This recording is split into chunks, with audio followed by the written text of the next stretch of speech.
JJ, I mean, this is an interesting result. Obviously, Liverpool would have loved to have scored more goals against Rangers. I think McGregor had a great performance in goal for Rangers. It would have been more otherwise for him. But a convincing victory in the end and an important 3 points for Jurgen Klopp's men. Yeah, absolutely. And I think they really needed that, given the way things have been going recently. Good for Trent Alexander-Arnold as well to get himself on the score sheet in spectacular fashion. And Mo Salah as well. I know that Mike was calling him out just the other day, and I think it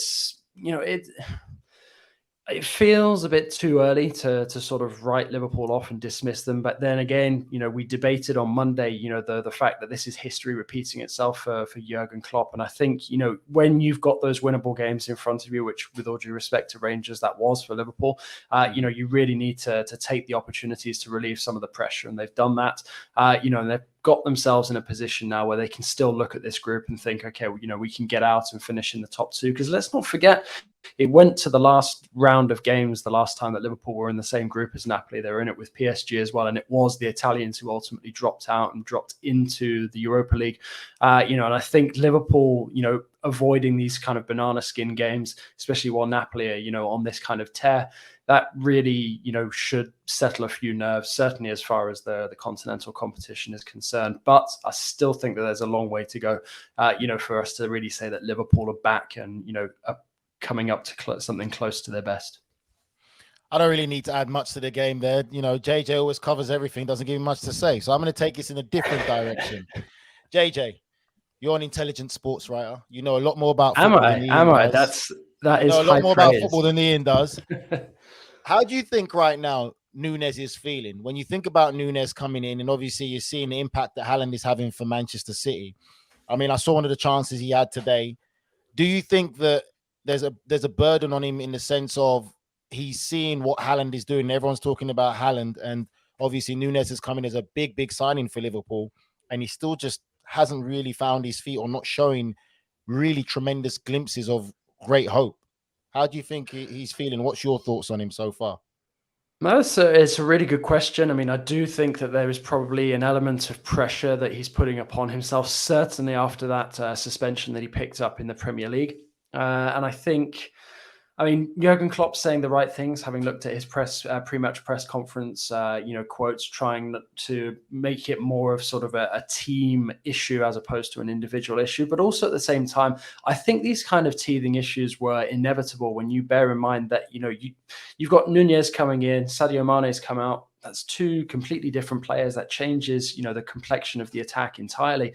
And we're seeing the same thing with Mane trying to bed in at Bayern Munich as well. The only one who's landed on their feet sort of in that, kind of not a triangle, but like that line of players is Lewandowski, who obviously made space for Mane at Bayern by going to Barca. Well, hold off on his name. We're going to get to him later, Jonathan. But carry on. Hold off on his name. No, but with Nuñez, I do ultimately think that he will come good, but there was always going to be an element of pressure when you arrive for that kind of price tag at that kind of club, replacing somebody who has been, pretty much indispensable to Jurgen Klopp in Sadio Mane. So no, it doesn't surprise me too much that he's sort of going through this, these struggles right now. But I do think that ultimately he will, find his feet. But it's really difficult for anybody, to live with Haaland at this moment in time. It's crazy. I saw that quote, or what was it? I think it was Laporte wrote on the ball that he's signed more of Erling Haaland's match balls than he has done contracts in his career. Listen, I tell you, when you compare him to Haaland, you simply can't. You can't compare anyone to Erling Haaland, and nobody predicted the start he was going to have in the Premier League. Even if we did predict he would do well there, nobody can predict the goals that he has scored. You can't compare them. They're different players, different animals, different statures. They're just completely different. The price tag was incredibly high for Darwin Nuñez. We all know and recognize he's a good player. And he did, Nigel, before the stupid red card that he picked up. He got off to a good start. He scored a couple of goals pretty quickly for Liverpool. So I think the red card sort of set him back and he had to kind of contain himself just a little bit, then start to rebuild. But the only goal he scored since that red card, if I'm not mistaken, was for the national team. He scored one goal in a friendly. So he hasn't been scoring goals, and that's where his confidence is going to have to come. But he's not the only player who was lacking confidence coming into this game. It was also Trent Alexander-Arnold. Big-time goal here, Nigel. Another free kick from him. If I'm not mistaken, that is his 6th goal ever for Liverpool, directly from a free kick. His first Champions League goal since 2017. But a massive goal And maybe a bit of an FU to the media for all the noise about him? A big FU. I don't care what anyone says. I don't care what people like you or JJ say about Trent. Trent's the man. Trent's one of the best fullbacks we've produced in this country. Is he on the plane, Nigel? He's on the plane for me. If I was a manager, he's on the plane for me because he brings that expressiveness, going out, attacking football. Yes, obviously you'd have to work out on a different kind of cover in the sense of being capable to cover for him when he does get caught out. But what he brings in the attacking sense, which is why Jurgen Klopp loves him, there is no one better. And that ability alone shows you why he's so highly rated. And I think, I mean, probably JJ can add more to this than I can, but I get a sense generally when other media markets around the world, other footballing press, when they comment on England, it's always about England basically being in a straitjacket, so restricted, so rigid, not free-flowing, not letting players like Trent or even Jack Grealish get an opportunity to play and go out and express themselves. We marvel at other nations like the Brazilians and the Spanish who have those players who go out there and they're given the freedom to go out and play and express themselves.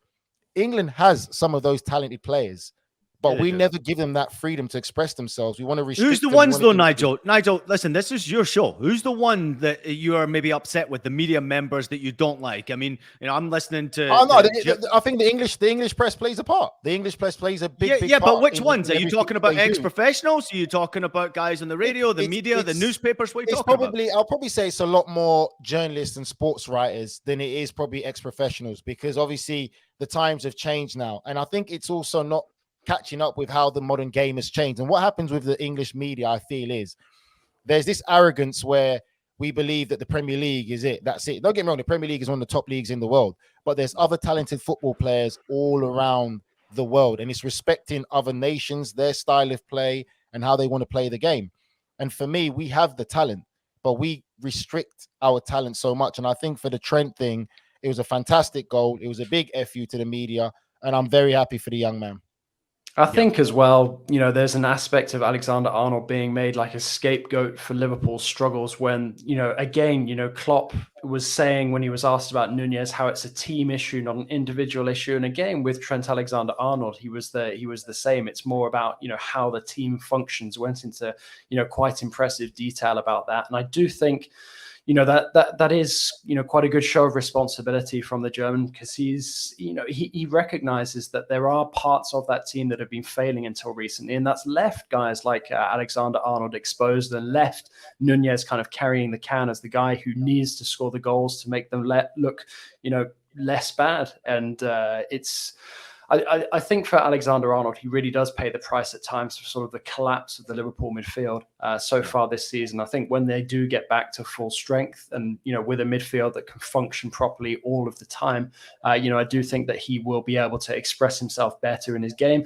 But, you know, what a way to sort of silence some of your critics. It was a fantastic goal, you know, and I don't think that anyone can really truly doubt what Alexander-Arnold brings to the team when he's able to, you know, to contribute in attack. And I think he plays in a position as well, which is now becoming a key part of the modern game. You look at how many of these, you know, teams have now started to set themselves up with three central defenders, to, you know, almost kind of like wing backs who can push forward and play, you know, as wingers as well as, you know, kind of fullbacks. So, you know, I think Alexander-Arnold does fill that modern, you know, role extremely well, is one of the architects of it. And, you know, ultimately, I do think that, you know, some of the critics do probably have to get off his back and recognize that any sort of issues within his game this season attribute quite a lot towards the struggles that Liverpool are suffering as a whole.